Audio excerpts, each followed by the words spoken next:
IVM.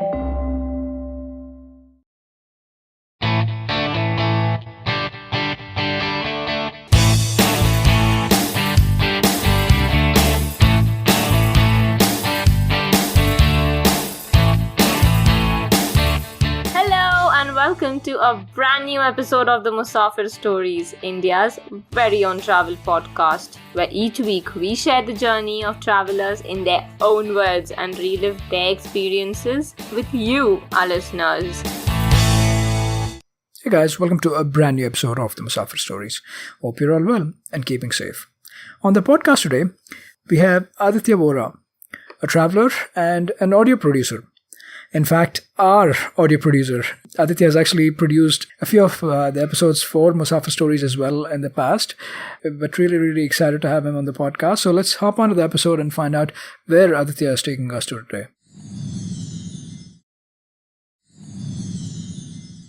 So with that introduction, we'd love to welcome Aditya Worah, a podcast producer, in fact, our podcast producer formerly, and also somebody who has a very unique niche of walking about in Delhi. So we'll find out more about that. But Aditya, thank you so much for being a part of the Musafir Stories and welcome to the podcast. Hey, hi, Saif. Great to be here. I've small world. I've been a producer, I've been a listener, and here I am, a guest on the show. Yeah, it's a really funny story how this came about. For some reason, I had no idea when reaching out to Aditya that Aditya had actually been a producer for a short duration of the Musafir Stories with IVM podcasts. But yeah, Aditya does a bunch of things and I just gave you a flavor of what all he does. Aditya, the intro I gave was very brief and short. Why don't you tell us a little bit more? And I'm very keen on understanding and having the listeners as well understand a little bit more about your I walk in Delhi part of the introduction. So, okay, where do I start? I am an audio producer, as you've already introduced. I've been with IVM in the past. I've been with Radio Mirchi in the past. And currently, I'm with Legends League Cricket. We're making this amazing podcast called 180 Not Out. I've been in Delhi for 10 years now. This is my 10th year here. And the one thing I love, even in these 52-degree summers, is just walking in Delhi. Like last month, I walked 200 kilometers. In the worst summer imaginable. And it's just something I have picked up over the years. I mean, walking helps me connect better with the city. It helps me, find out these small little things happening around me all the time. Ki aaj yahan pe kuch naya hai, something's different here today, all of that. It's just something I do for fun, but... Yeah, that's brilliant. And as a part of this overall walks that you, or your own walks that you do, you also lead other walks, right? And in addition to this, do you want to touch a little bit about that too? Yeah, I do lead heritage walks. I used to actually, because now it's the summers and everything's on a pause for now. They'll be back in winters, hopefully. So I used to lead them for this day. It's a heritage walk organization.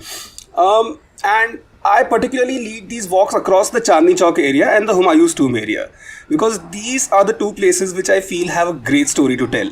And my focus is largely on the urban myths and the urban legends around them.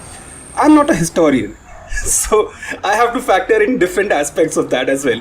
So my walks are mostly around, the mythologies around the place, the stories around the place. They're not necessarily facts, but they add in this whole, there's this...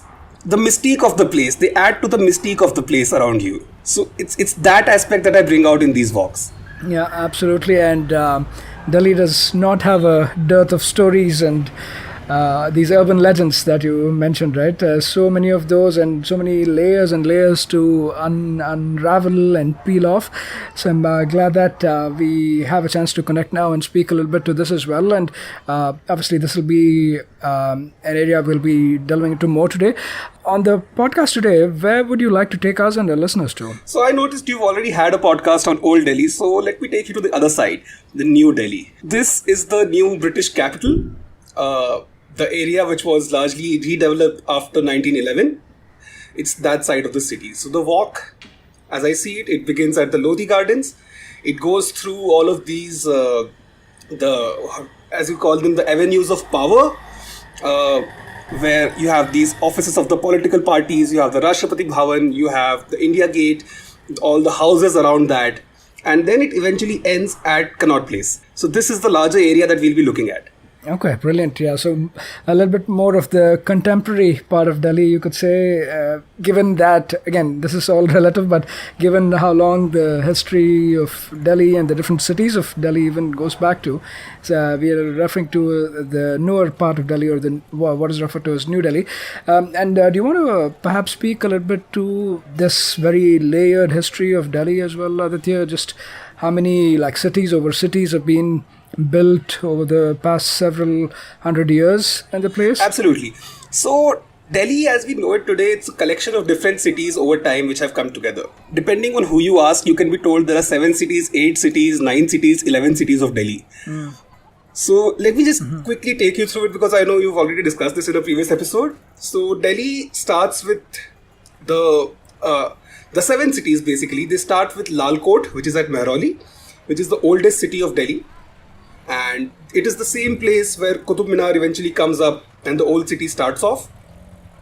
We move forward by a few years. Then there's the second city of Delhi, which is Siri, which is started by Alauddin Khilji. The so-called the 1,000-pillared hall is set up over there and all of that. Then the third city comes up, that is Tughlaqabad, which is Ghiyasuddin Tughlaq city. From the same dynasty, Muhammad bin Tughlaq sets up Jahanpana. And a third Tughlaq king sets up Firozabad, that is Firoz Shah Tughlaq. Then comes Deenpana, which was again Humayun's capital, over which Sher Shah built some more stuff. And then for a long period of time, Delhi gets deserted. This is the mid-1500s I'm talking about. Until the mid-1600s, when Shah Jahan decides to return to the city. And that's when Shah Jahanabad or Chandni Chowk area as we know it today, it was set up. So this was the history of Delhi until 1857. 1857, the British decide to take over, and after that comes a new era, which is where the city of New Delhi was built. So that's the context to, that's the past of the city so far. We'll be starting from the point where Calcutta was no longer the capital. Yeah, brilliant. Yeah, you give a quick recap here. Delhi is just drowned in history, you could say. So many layers and layers and layers, and even I've thoroughly enjoyed my few visits to Delhi, in spite and despite. Like, my first experience in Delhi was in the summers, right? Obviously I was really young when we traveled there first, and there was, I think, only able to travel because we had summer holidays and stuff. But yeah, I still have fond memories of visiting Delhi for the first time then. And since then, I've learned so much about Delhi that still continues to just wow me, right? Every time I listen and find out all of these new things about Delhi, it's always really great to hear. And that's why also I'm really glad that we are covering Delhi again, and although a different facet of Delhi. So like you mentioned, we're starting off from a point where the New Delhi was built, right? After the capital was moved from Calcutta to here by the Raj. At what point do you kick off this walk, Aditya? Do you want to shed some light around the first point and what sort of a backstory you have to start the walk with? Right. So the backstory actually begins way back. It begins in 1911. That's when King George V comes to India. He holds the Dilli Darbar. That is the third and the final Dilli Darbar. And this is the time where he announces that the capital is moving from Calcutta to Delhi. And this is the time, he sets the foundation stone of the capital and all of that, and then he leaves. But then it takes another 20 years to finish the construction. The capital finally gets inaugurated in 1931. And before that, I would also want to add a little bit of more context to this. So when we look at Delhi, it's not just cities. Delhi is also a collection of villages. So when you look at today's the Lutyens Delhi, the premier Lutyens bungalow zone, it is actually based on what used to be villages in the past. There were these villages called Raisina, Malcha, Kushak, Tal Katora, Moti Bagh. These are all names that are still around us today in different forms. Like the Raisina Hill, which is where the Rashtrapati Bhavan is. It actually was based on the village of Raisina. Behind that is the Malcha Mahal, which was the village of Malcha. Then there is Kushak Mahal, which was at the village of Kushak. So that's how it has changed over the years. Even Purana Killa, which also falls under the New Delhi area, even that used to have a village inside it. Another interesting thing about this is that when New Delhi was built, it was actually built not just over the ruins of Old Delhi, it was actually built with the ruins of these old villages beneath it. So when the buildings were demolished, when the houses were demolished, they actually took all the stone from there and they used that to build the new capital.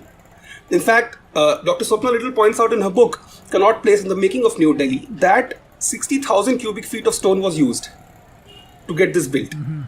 And this has been something which is a recurring theme in the history of the city. There's this great book called The Seduction of Delhi. It's a collection of poems by a poet and diplomat Abhay K. And he calls it the palimpsest city.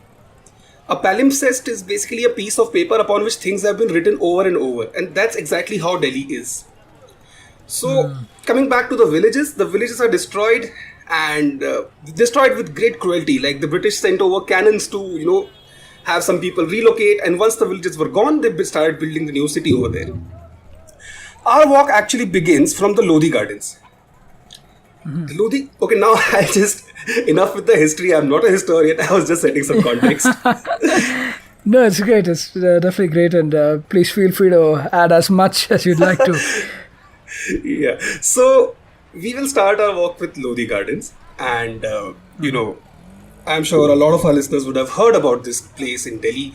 It's a very iconic garden over here, which encompasses a number of tombs and other smaller monuments. This too was actually a village. This was the village of Khairpur, upon which a garden was eventually laid out, and this built this whole thing. In fact, when they were drawing up the map of New Delhi, they were actually considering which monuments to keep and which monuments to not preserve. So some of these monuments, which came under the Lodhi Gardens area, they actually drew like a garden around it and said, we can preserve this here. And that's how those stayed over there. So that's where we begin our walk. And last fun fact about that place, the Lodhi estate is also called Steinabad.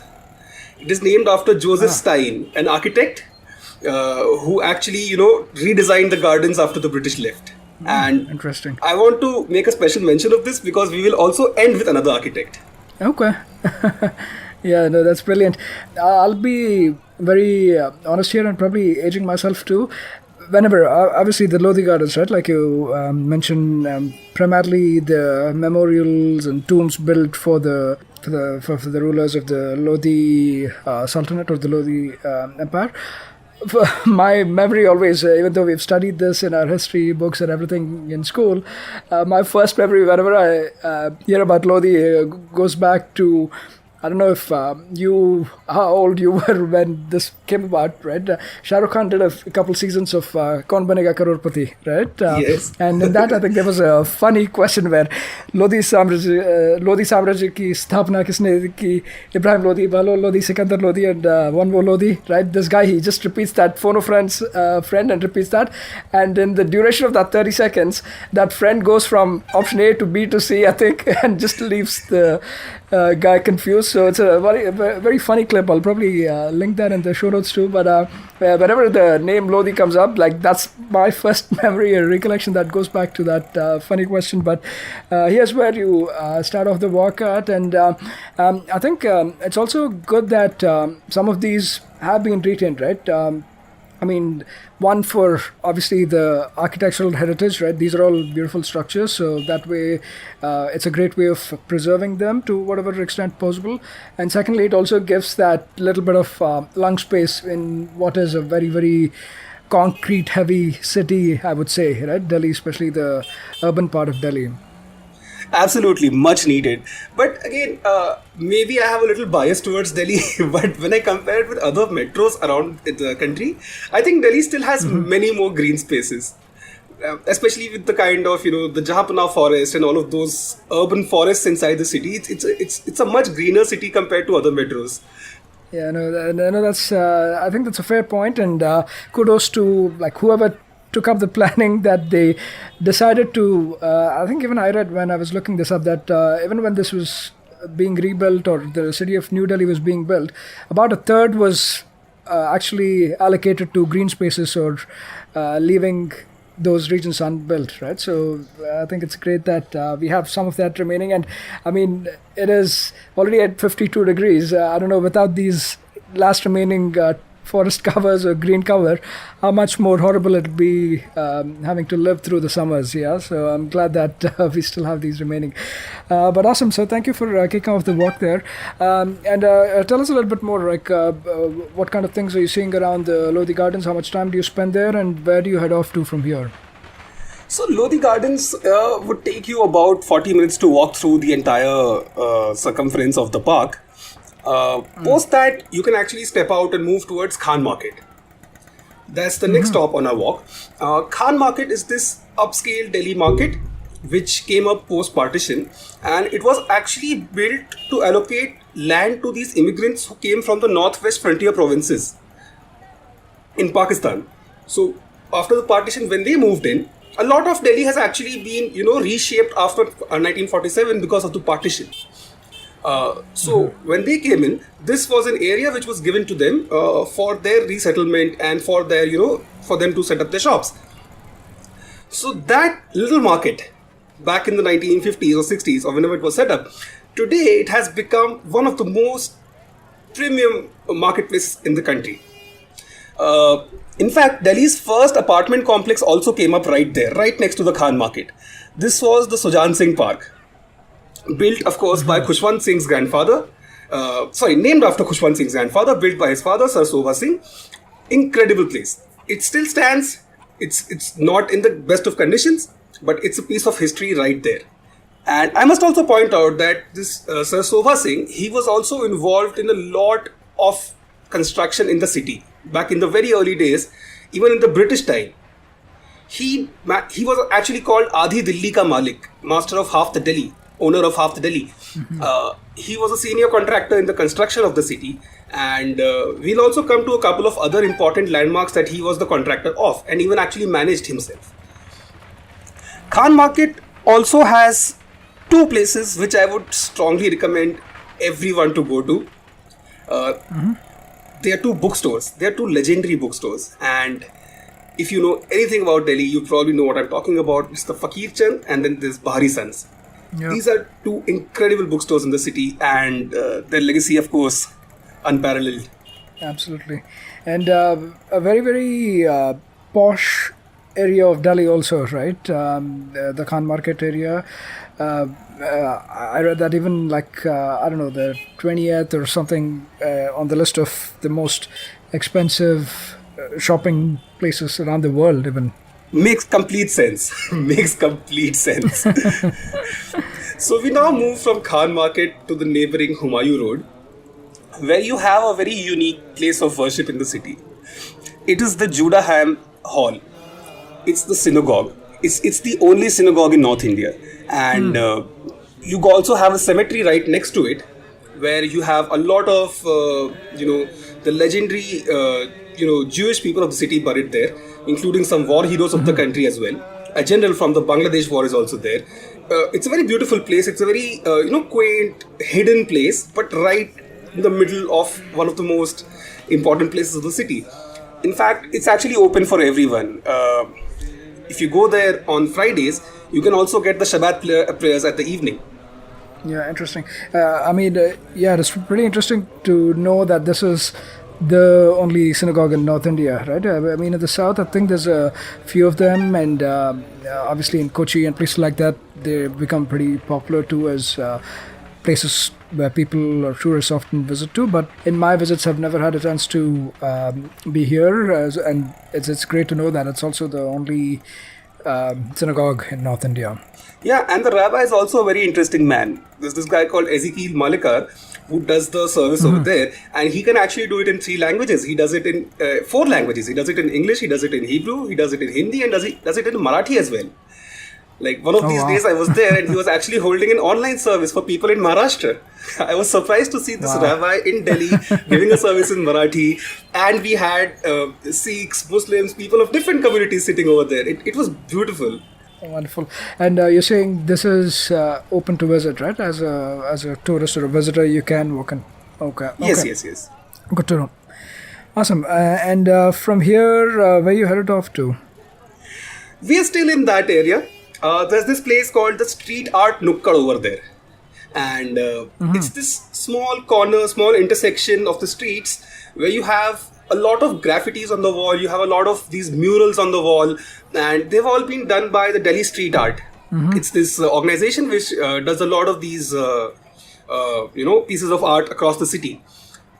Interestingly, one of my favorite artworks over there, and I think it's also available on Google Maps. It's called the AP Dillon Art Mural.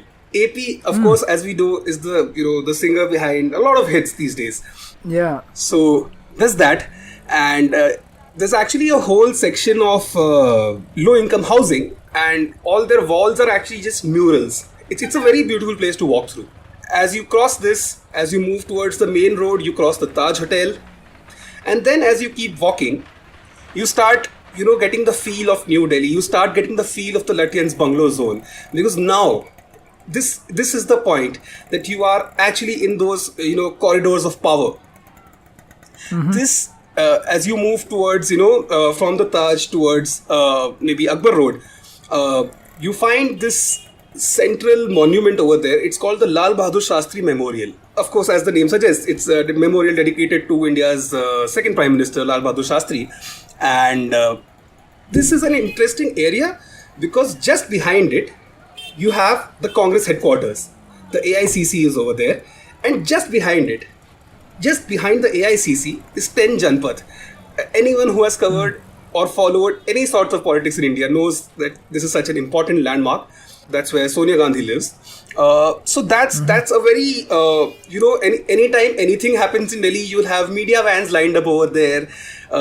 In fact, I was actually walking there around the time of the Karnataka elections, and there was a huge celebration going on. People were bursting crackers outside. It was quite the party over there. So it's just that area. If you move forward, you reach the vice president's home. You also have the BJP party president's home over there. And it's just this whole cluster of houses. You have all the MPs living nearby. You have all the, Supreme Court justices living nearby. You have senior ranking of officials of the Army, Navy, Air Force. You've got IAS and IPS officers of high ranks. They're all there. And sometimes I actually enjoyed doing this, that I walk through those roads, I look at the names, and I'm like, where have I heard this name before? And then I try to recall, acha ye yahan ka MP hai, ye hai. And it's really fun walking through those roads. Yeah, no, truly corridors of power, like they say, right? In a literal sense here, where you're walking through the area of which houses some of the very powerful people in the country. And also, just to give a little bit of a background about Lutyens, right? Obviously, it has become a little bit of a derisive term, I would say, in the recent past, right? It's used, Arnab probably made it popular with Lutyens media and everything, but it basically is named after the architect who built this region, like you mentioned, when the New Delhi was being built. Sir Edwin Lutyens, Aditya? Right. So Edwin Lutyens and Herbert Baker, these were the two people who were primarily responsible for the look and the feel of the new capital. In 1911, when the construction started, it was these guys who were the brains behind it. And interestingly, if you look at the architecture of the administrative buildings and the buildings which actually hold the power in the city, for example, the Rashtrapati Bhavan or the North Block and the South Block, those buildings, you will actually find a very interesting mix of Indian architecture along with European architecture. This was actually done intentionally so that, they wanted to project the fact that we represent you, and which is why this was done. And in fact, Lutyens was not a fan of this. He did not want to incorporate Indian architecture into this, but eventually, because of, the consensus was that this should be done. And so we have the look and feel that we have today. Yeah, it's interesting. And like you mentioned, him and Herbert Baker will probably be names you come across a lot when you see a lot of the important buildings that have been designed or built in the area. Of course, people living in Delhi are very familiar with these names and terms and areas. But for outsiders, right, these were not as common until they started being out in media. Like Arnab made that for through Lutyens media popular, like I said, or unpopular. But even Khan Market, through the Khan Market gang and all those types of the phrases that have been used recently, like these places have become a lot more popular and people relate to them far more quicker, I'm sure. I don't know how do you feel about that? Absolutely. I feel that's absurd, okay. Any sane person would say that is very absurd. But also, for some reason, coincidentally, this zone that we are talking about, this area where we are talking about today, it's actually in the center of so many controversies. In fact, I was just coming to this. So, up next, after, this area, where we head into is the India Gate area. And that is in the news for all the wrong reasons because of the Central Vista project. Yeah. So, let me now just give you a brief overview of this side of the walk. So, when you keep walking straight from this area, from the Akbar Road, you eventually head into India Gate. I'll come to India Gate in a bit, but before that, right opposite India Gate, you have the Rashtrapati Bhavan. Rashtrapati Bhavan on one end, India Gate on the other. That is your Central Vista, if you put it together. The road that goes through between, it used to be called Kingsway at some point. Then it became Rajpath. And again, it's under controversy for the new name, Kartavya Path. So let me just start with the Rashtrapati Bhavan. This is actually built upon the Raisina Hill, where, as we mentioned earlier, there was this village of Raisina. The original plan was that this Rashtrapati Bhavan, it was of course built as the Viceroy's house. There's actually a movie by that name. The Viceroy's house was supposed to be built on the hilltop, and the administrative wings, which are the north block and the south block, they were supposed to be built elsewhere, below the hill. But eventually they decided that let us, bring all the administrative power on top of the hill. And so that every time when, people look up, they see the power. So that was the idea behind having that on the hilltop. As we move down the road from there, you walk across the Central Vista, and through this, you are actually, this road that goes from Rashtrapati Bhavan to India Gate is actually intersected by multiple roads. And on both the sides, there are these gardens, and the central road that intersects it is the most important one. That is the Janpath Road, which was it was called Queensway in the past, but it's now the Janpath. So Rajpath was the royal path and Janpath was the common path. The royal path went from Viceroy's house to All India War Memorial, that is the India Gate, the original name. And the commoner's path, it actually went from Akbar Road all the way to Connaught Place, which is where we'll eventually end this walk. So let me now get to the India Gate side of things. There's actually a very interesting thing behind it. I love walking around the India Gate, and I would strongly recommend all our listeners to do this, maybe in a better weather than there is right now. So when you walk across this hexagon that is around India Gate, you actually come across a lot of houses. And these are also names which people have probably heard. There's the Mandi House, there's Hyderabad House, Baroda House, Jaipur House, Bikaner House. All of these are buildings which are often in public discourse. So let me just quickly go through this. This area was actually allotted in New Delhi to princes who were loyal to the British, who were supporting the British, who were ruling independently but were under British control. The British were not directly ruling their regions. And, after the Privy Purse was abolished by Indira Gandhi in the 70s, these houses became government buildings, and they are very popular. Patiala House, for example, is now a district court. The Bikaner House is now a space for art and culture. You get food inside it. There's the Mandi House at a place called Mandi House, which now has a Doordarshan office inside it. There's the Jaipur House, which is the National Gallery of Modern Art. The Baroda House, it's got the railways inside it. In fact, they also have a rail engine in front of it. Another interesting house, which I actually didn't know about, but I stumbled across it while I was walking, is the Bahawalpur House. Bahawalpur, of course, is in Pakistan today. But the Bahawalpur House building is a very popular one because that is where the National School of Drama is. So it's this very fascinating place to walk around, to take a walk around this hexagon.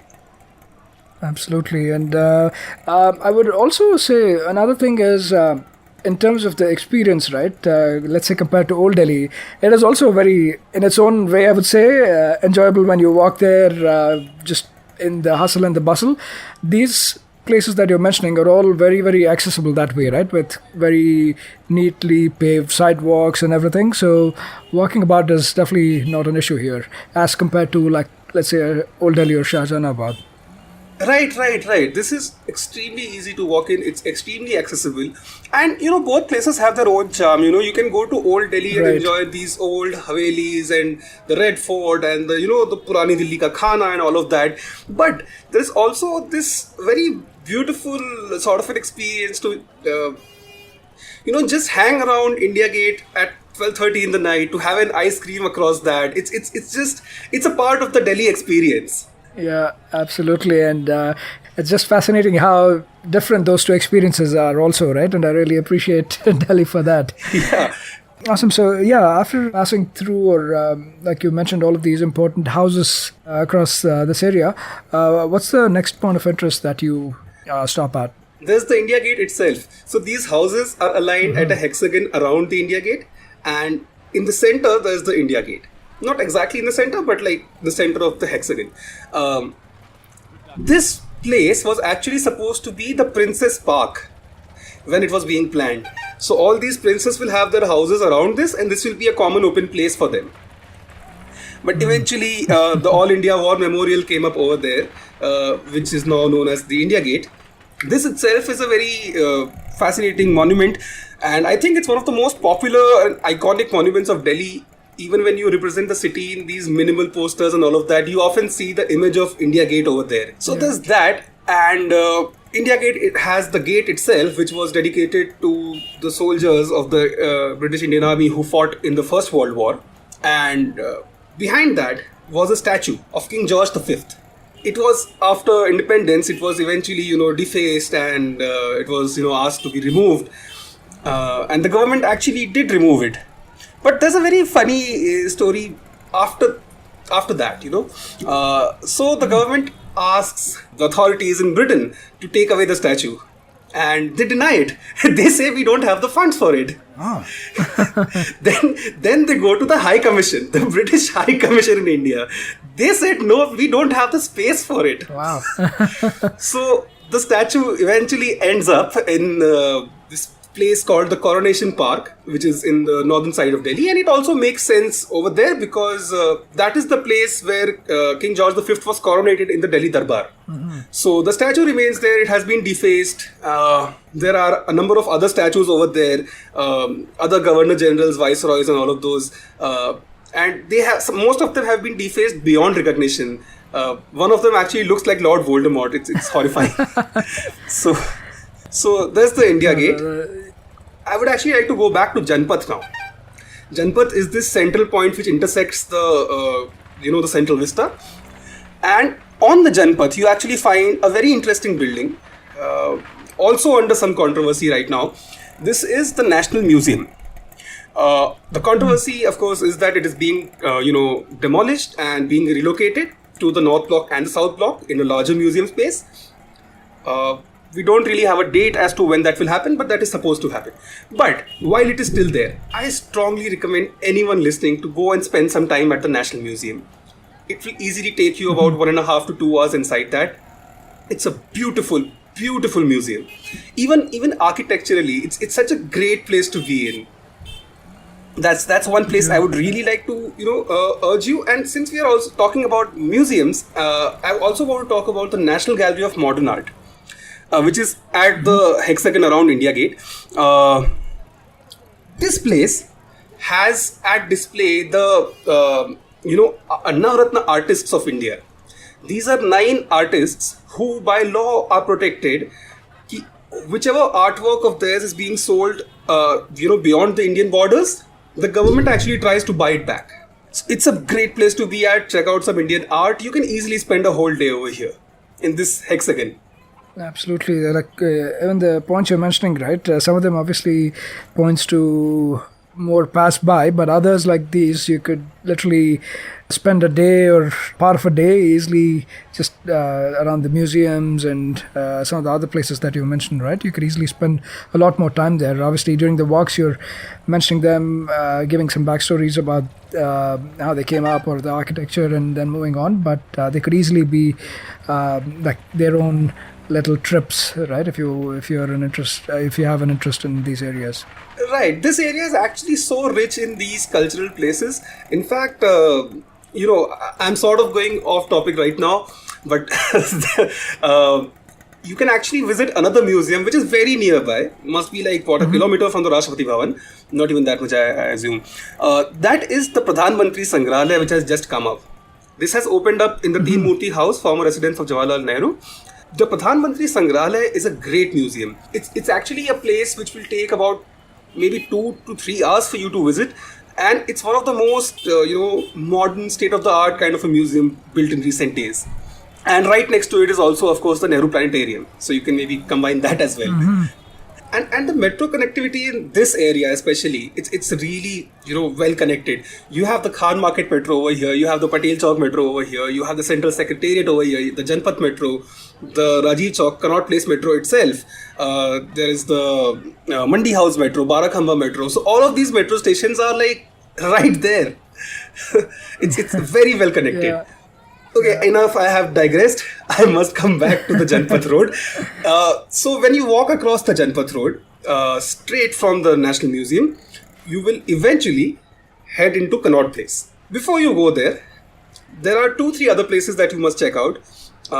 Firstly, there's of course the Jantar Mantar, built by Sawai Jai Singh, the ruler of the Jaipur estate, and Raja Jai Singh, sorry, not Sawai Jai Singh II. He was the ruler of Jaipur who built this in the Mughal times.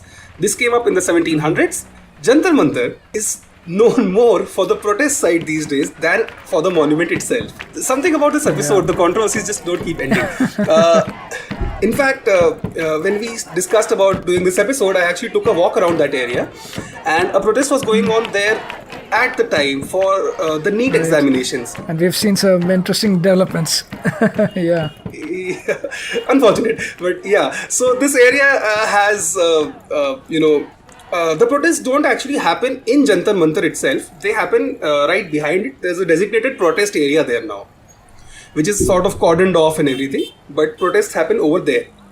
But, next to the protest site, there's an amazing dosa place. It's called Kutti's. I, in fact, like to club it together with the protest. It's Dissent and dosa. Yeah. It's a great place to have some South Indian food in the morning. They also have these great big gulab jamuns that you can try out.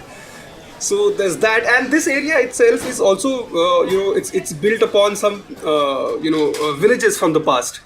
When the redevelopment was done for the Janpath side of the New Delhi, they had Jai Singh Pura and Madho Singh Pura. These two villages were actually, taken over, and all of these places were built, the new city. So this theme of villages turning into New Delhi continues. Yeah, for sure. And again, just from a perspective of somebody from outside, right? Like these things wouldn't have been as evident, right? You would just think that they've been named after an important place or personality or event, and you would have moved on. But thank you for adding that context that these are actual villages, and that's what they've been named after, right in the process of the rebuild. So it's, I think, important to know that. The memory of the villages sort of stays here. Yeah. In fact, when you look at the Raisina area, there's the Talkatora village which was taken over, and you have the Talkatora Stadium over there. So many of these places. Dr. Little writes in a book, Connaught Place and the Making of New Delhi. She also talks about some other villages which have been taken over, but the names remain. I'm glad that they still remain, and we'll see for how long before somebody jumps in and wants it renamed after somebody they admire, right? So hopefully this retains the original place that it was built on, right? So interesting, and thank you for providing that context as well. Right. So let us now head into my favorite part of the city, my absolute favorite part of the city, Connaught Place. So when you walk straight from Janpat, you head into Connaught Place. This was designed as the commercial complex of the new city.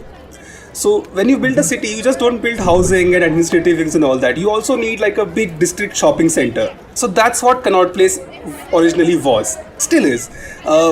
It's got two concentric circles. There is the outer circle, the middle circle, and the inner circle. So it's actually the inner circle, which is the Connaught Place. The outer circle is the Connaught Circus, and you've got everything over here. You've got movie theaters, you've got restaurants, you've got gyms, you've got shopping arcades, you've got bookshops. Everything's here. And I just want to talk about some of the legendary places of Connaught Place because, I'm sure the place needs no introduction. People beyond Delhi also know what CPA is, Connaught Place is. So I'll just cut through that.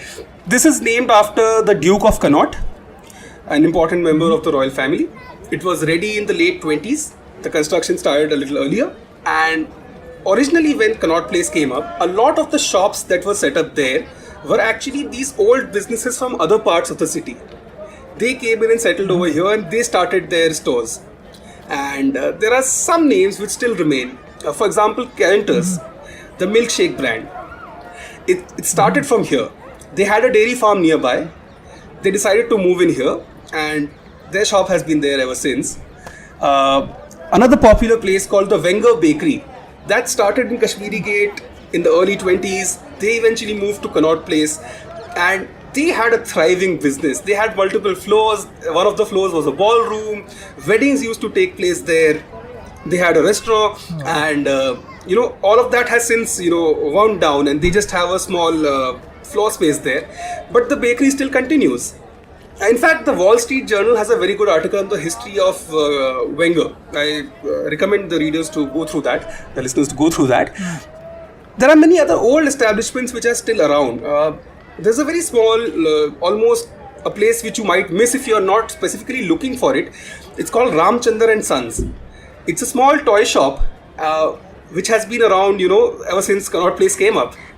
I was actually reading up about it in this great book written by Aditya Roy Chaudhary. So she writes that she was talking to the owner and the shop still looks very old world. They are one of these people who are very excited to talk to you about the history of the shop and all of that. It's actually it's an experience to go there. It's like time travel. Then other old places are like there's the Amrit Book Company, which was around there since the late 1930s. One more place I would like to mention is the Quality Restaurant. It's a place I frequent a lot. It's one of the oldest establishments over there. It's there since the 1940. They started as an ice cream shop, but have since moved on to a fine dining place. I would urge everyone listening this, if you are in Delhi, if you happen to visit Connaught Place, do not miss the Chole Bhature over here. Oh, okay. So there's that. Another very interesting place in Connaught Place is the Dhumimal Art Gallery. This is actually, it started off as a small stationery shop in Delhi's Chowdi Bazaar. It's a place in Old Delhi. And, they were known for selling good quality paper, particularly the ones that artists used to draw. In fact, when he set up his shop in Connaught Place, artists such as M.F. Hussain used to visit the place. Some of these artists didn't really have a lot of money to buy it, so they would actually pay him back with pieces of art, which they still have in their collection. Oh, wow. Okay. That's interesting. Dhumimal is actually, it's so surprising to suddenly to walk in Connaught Place and suddenly come across an M.F. Hussain mural in plain sight. There are two murals right outside the art gallery in plain sight. So there's that. In fact, there's a heritage walk leader called Dushyant in Delhi who actually does a very good walk of Connaught Place.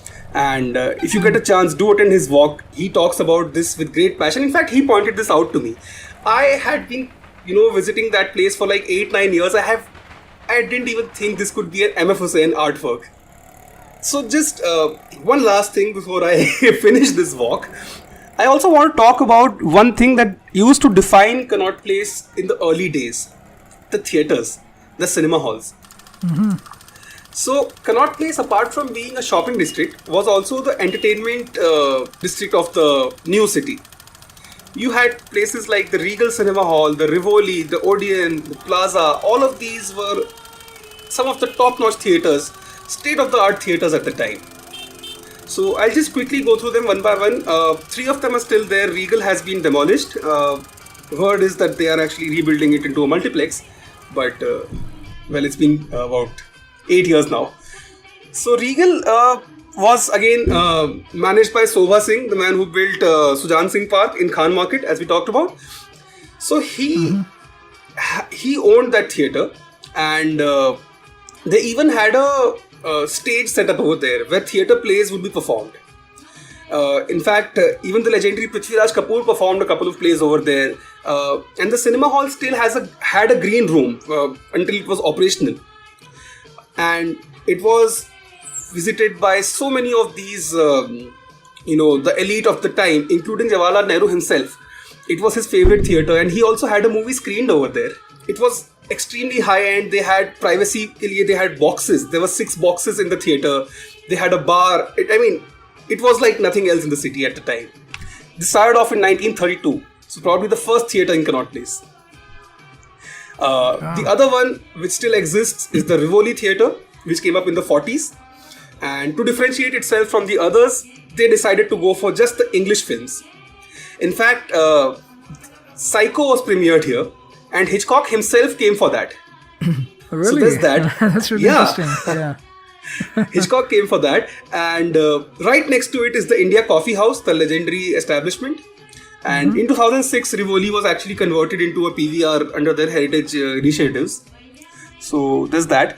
The other theatre is it's the Odeon, which was around since the 40s, and this too used to they used to stream English films, but this was known for its accessibility. The way it was located, it had the most options to for people to come over there and all of that, and this was one of the first halls in Delhi to be air conditioned. So that was the differentiator that they had, and this hall was of course patronized by Dev Anand, and all his premieres used to take place here. The Kapoors used to have it in the Regal, and Dev Anand used to have it at Odeon. And it was eventually taken over by Big Cinemas Reliance, and now it's an Inox theatre. And the last of them, the most elite of them all, that's the Plaza, which is again a PVR now. This came up in 1933, right after Regal. This was the most high-end theatre of them all. This was the most expensive theatre. It used to serve cold coffees to the patrons, and they were the ones who used to they had exclusive rights to some Warner Brother films. They were the ones who showed the first Warner Brother films in India in the 60s, and Hollywood legends used to visit this place. Again, it used to be huge back in the day, and it's still around. It's still around as a PVR. Also, I would again like to point out that there's this great book I'd recommend to all our listeners. It's called Delhi 4 Shows. It's by Ziaul Salam, and it covers all the theatres in Delhi, the history of Delhi in theatres. It's an excellent book. Yeah, really interesting. And great name, a title for the book too, right? Delhi 4 Shows. Yeah, wonderful. Even me, I keep harping about my first visit, but yeah, when I think at first visited Delhi, I was probably in my 5th or 6th grade and summer holidays. So some of the things really etched in my memory were things like these, right? The Connaught Place, Appu Ghar, like back in the day, you used to have that. I don't believe it's still around, right? I don't know if you even know about it, Aditya, but it used to be like it's gone. You have? Okay, great. Yeah, it's gone now. That plus your Jama Masjid, like we were put up right across the Jama Masjid. So some of these iconic places, and of course India Gate and all of those, you have to visit when you're in Delhi. But I'm glad, and I'm also really surprised. I would have never thought that, like, as a part of a walk, you could literally cover off a bunch of these places, and I think that's also hats off to how well New Delhi has been planned, right, in a way. So thank you for covering those off. Now, are there more places or points in CP that you wanted to cover off? So this is the long and short of it, but I could also recommend some places to eat at. I mean, what's the point of being in Delhi if you're not eating around? Yes, absolutely. And again, as with a lot of other things, opinions about food also are quite controversial sometimes in Delhi, right? Where some people really die by your parathe wali gali and those places, and some others like really call them as over the top and overhyped quite a bit. So, yeah, I'm really keen and interested in seeing what you have to say about it as a local. I would not recommend it to my enemies. Yeah, no, that's what I'm saying, right? Yeah, no, I mean, always wherever you try to look up on top places to eat, like this always shows up, but at the same time, you have other people who are giving it brickbats, right? That's just absolutely not the place. It's probably just the name that gets all the hype, but food-wise, it's definitely not the place to spend too much time at. Right. So, quickly, I'd just like to cover a couple of places throughout this area, throughout the area we walked at. First of all, keep an eye out for all the state bhavans. They are very underrated. You've got the Kerala House, you've got the Andhra Bhavan, you've got the Maharashtra Southern, and a bunch of other houses. There's the Garvi Gujarat Bhavan somewhere there. A lot of these state houses which serve amazing food. Amazing food. So that's one thing I would want our listeners to really check out. Then, of course, there's good teas and quality, which I already talked about. Right. And right next to Rivoli, there's the India Coffee House. But also in Connaught Place, there's this other place called the United Coffee House, which is another old-time establishment. And the owner, he had a very fascinating history. He was a liquor baron in Old Delhi and all of that. And he started off this place. And this is one of those places where you can still find the old world colonial sort of a charm inside it. There are these huge chandeliers, great coffee. It's a very good place to go. So there's that. And again, coming back to India Coffee House, if you're craving for some street food, just walk ahead. You will reach the Hanuman Mandir area where you will find the Kaku Kachori Wale. He makes a brilliant, this kachori you can have with aloo sabzi. There's him across the street. There's the Jain Chawal Wale who makes Rajma Chawal. Amazing Rajma Chawal. You can find great Rajma Chawal anywhere in Delhi, but Jain Chawal has his own, attraction. Of course, then there's Wenger's, which we talked about. Another place that I want to just give a shout out to, it's the Oxford Bookstore, which carries Cha Bar inside it. Mm-hmm. And if you are a tea lover, this is the place to be. And I would strongly recommend check out their Fujian Oolong tea. It's brilliant. So largely these are the places around there. In Delhi the list can just go on and on. Yeah. But these are the places you should totally check out. Yeah, for sure. The walk itself, right? You did cover the last 45-50 minutes, good mix of these different points you can walk through. But in actual distance and time, roughly how much would this entail, and is this also one of the experiences you cover off as a part of your other heritage walks you do? Right. So this is not a walk that I usually take for a heritage walk. This is just a walk that I like to go on a Saturday morning or something. I just love this area. That's it. That's all there is for me. But if you're looking at the kilometers, I don't want you to go by Google Maps, because the shortest route is something else. But if you just wander through these areas, it's about 6.5 kilometers, and it's going to take you somewhere around 8,000 to 9,000 steps to cover the whole thing. Okay. So that's about a little over an hour. I'm also glad that we're getting an exclusive here. This is not a real walk that Aditya does, but he's done one exclusively for us here on the podcast. So glad to know that. And Aditya has also been kind enough to actually plot these out on the Google map. So for somebody looking for reference, you could easily follow that along. And Aditya, I'm hoping that it's fine to even share that link of the map that you shared with us, just with these pit stops. Yeah, absolutely. Yeah, thank you. I think it's a brilliant resource, and tell us a little bit more about the walks, kinds of walks you do, and how people can find out more about that too, Aditya. So, I don't do walks that regularly these days anymore. I used to do them for this organization I was working for in the past. I believe there are many more qualified people to do these. I would actually recommend people to check out Dr. Swapna Little's walk, Chandrasekhar Tampi's walk, Dushyant Panwar's walk. These are guys who are doing some great work in this.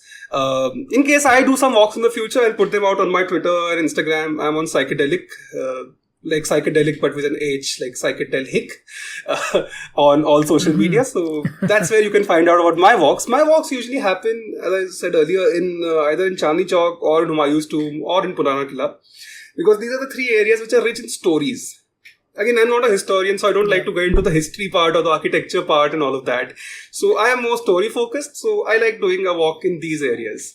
Yeah, absolutely. We'll try and link some of those resources as well as Aditya's social media handles, so listeners can follow along and be notified whenever Aditya is doing these walks.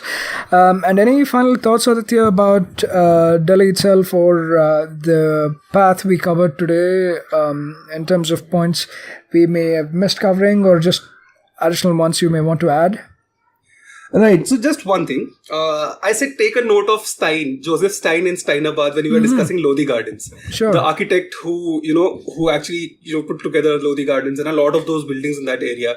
Joseph Stein also built the India Habitat Center, the India International Center, and a lot of these other great buildings in that area. So our walk begins with Joseph Stein, but our walk ends with another great architect, Charles Correa. And Correa has a building in Connaught Place. It is the building which stands out the most from any other building in that area. This is the Jeevan Bharati building, owned by the LIC. It's a huge red building, huge. And the idea behind this building was to sort of build a landmark for people in CP. So you are always oriented. You know where you have to, you can always see that building and you know the direction around you. And that building also has a gap in between. And, there was a proposal a long while back actually, that you can pass a skywalk through that so people can walk right into CP through that. I don't know how good of an idea that was, but nothing has come out of it yet. So we'll see. So yeah, this walk begins with Stein, ends with Correa, and everything in between. Yeah, absolutely. And thank you so much, Aditya. I'm so glad that we were able to connect and we were able to bring you to the podcast. And I'm just so glad that another Delhi episode that gives us a sense of the many, many, many layers of Delhi and the many faces of Delhi. Right. So thank you for covering that for us, and really an honor to have you on the podcast. Thanks, sir. Thanks a lot. It's my pleasure to be on the Musafir Stories. It's full circle. It is indeed a full circle, from being our producer to now being a guest on the podcast. Thank you so much, Aditya. Thanks. Thank you. That was yet another great episode on the Musafir Stories. Make sure to show us some love by sharing the podcast with your friends and family. We are on Instagram and Twitter at Musafir Stories. If you like this podcast, don't forget to check out other interesting podcasts on the IVM network. You can listen to us on the IVM podcast app or the website. Follow us on our social media. We are at IVM Podcasts on Twitter and Instagram.